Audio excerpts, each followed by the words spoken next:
মুর্শিদাবাদের ভগবানগোলার বেলিয়াচক পাড়া এলাকায় এক চমকপ্রদ ঘটনা ঘটেছে। একটি ভিক্ষুক বৃদ্ধার মৃত্যুর পর তার ঘর থেকে উদ্ধার হলো 2,23,414 টাকা। রবিবার এই ঘটনার পর এলাকায় ব্যাপক চাঞ্চল্য সৃষ্টি হয়। শনিবার বার্ধক্যজনিত কারণে অশেনুর বেওয়া নামে ওই বৃদ্ধার মৃত্যু হয়। তার মৃত্যুর পর রবিবার গ্রামবাসীরা তার বাড়িতে গিয়ে দেখেন তার ঘরে প্রচুর টাকা মজুত রয়েছে।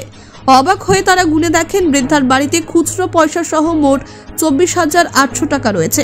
অশনির বেওয়ার 4 ছেলে মেয়ে থাকলেও কেউ তার দেখাশোনা করত না। তিনি মূলত ভিক্ষা করে জীবনযাপন করতেন। এই ঘটনা শুনে এলাকাবাসীরা হতভম্ব। ভিক্ষুক বৃদ্ধার একেবারে ছেঁড়া কাঁথায় শুয়ে থাকার পরও তার বাড়িতে এই বিপুল পরিমাণ টাকা মজুদ ছিল, যা এলাকাবাসীকে অবাক করে দিয়েছে।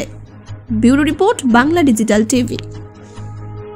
কি দেখলেন এখানে এসে? এই দেখলাম যে পয়সা গুনছি, আর কি দেখবো? মেয়েটা যে মারা গেছে তারই বদলে পয়সা, তারই মানে রোজগার করা পয়সা, মানে ভিক্ষা করুক যাই করুক করেও রাখাছে। এই তো কতগুলো পয়সা হলো দেখেছেন কিছু?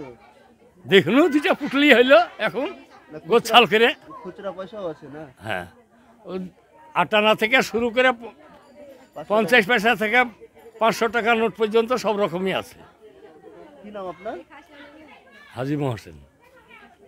বিষয়টা হলো, কালকে আমাদের এই গ্রামের একজন খুব দুস্থ গরিব মানুষ যে ভিক্ষা করে খেত, সে মারা গিয়েছে। আমরা তার শেষকৃত্য সম্পন্ন করেছি এবং আজ সকালবেলায় আমরা গ্রামের মানুষ তার ঘরটা দেখলাম।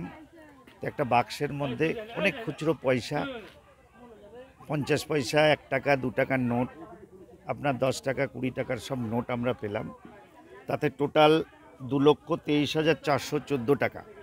আমরা সমস্ত গ্রামবাসী মিলে বসে এই টাকাটা আমরা আমাদের হেফাজতে রাখলাম এবং আমরা সবাই, তার ছেলে মেয়ে, 3টা ছেলে, তার একটা মেয়ে, তার নাতি পুতি, সবাই মিলে আমরা একটা সিদ্ধান্ত নিলাম এই গ্রামের, যে ওরা এই টাকাটা পুরোপুরি ধর্মীয় প্রতিষ্ঠান, উনি উল্লেখ করে গেছেন যে আমার যে টাকাগুলো থাকবে সেটা নাকি ধর্মীয় জায়গায়, যেমন ঈদগাহা, মসজিদ, গোরস্থান, এইসব জায়গায় উনি দানের কথা বলেছেন। আমরা ছেলেমেয়েরাকে নিয়ে বসে তার আমরা একটা সিদ্ধান্ত নিব। গ্রামবাসী সবাই, আমাদের রামচাঁদমাটি গ্রামের যে সমস্ত মোড়লরা আছে, মাতাব্বররা আছে, আমাদের বেলিয়াচকপাড়া গ্রামের মোড়ল মাতাব্বরদের নিয়ে বসে আমরা সিদ্ধান্ত নেব কোন জায়গায় কত টাকা দেওয়া যায়, এবং সেটা স্বইচ্ছায় তার ছেলেমেয়েরা দিতে চাইছে।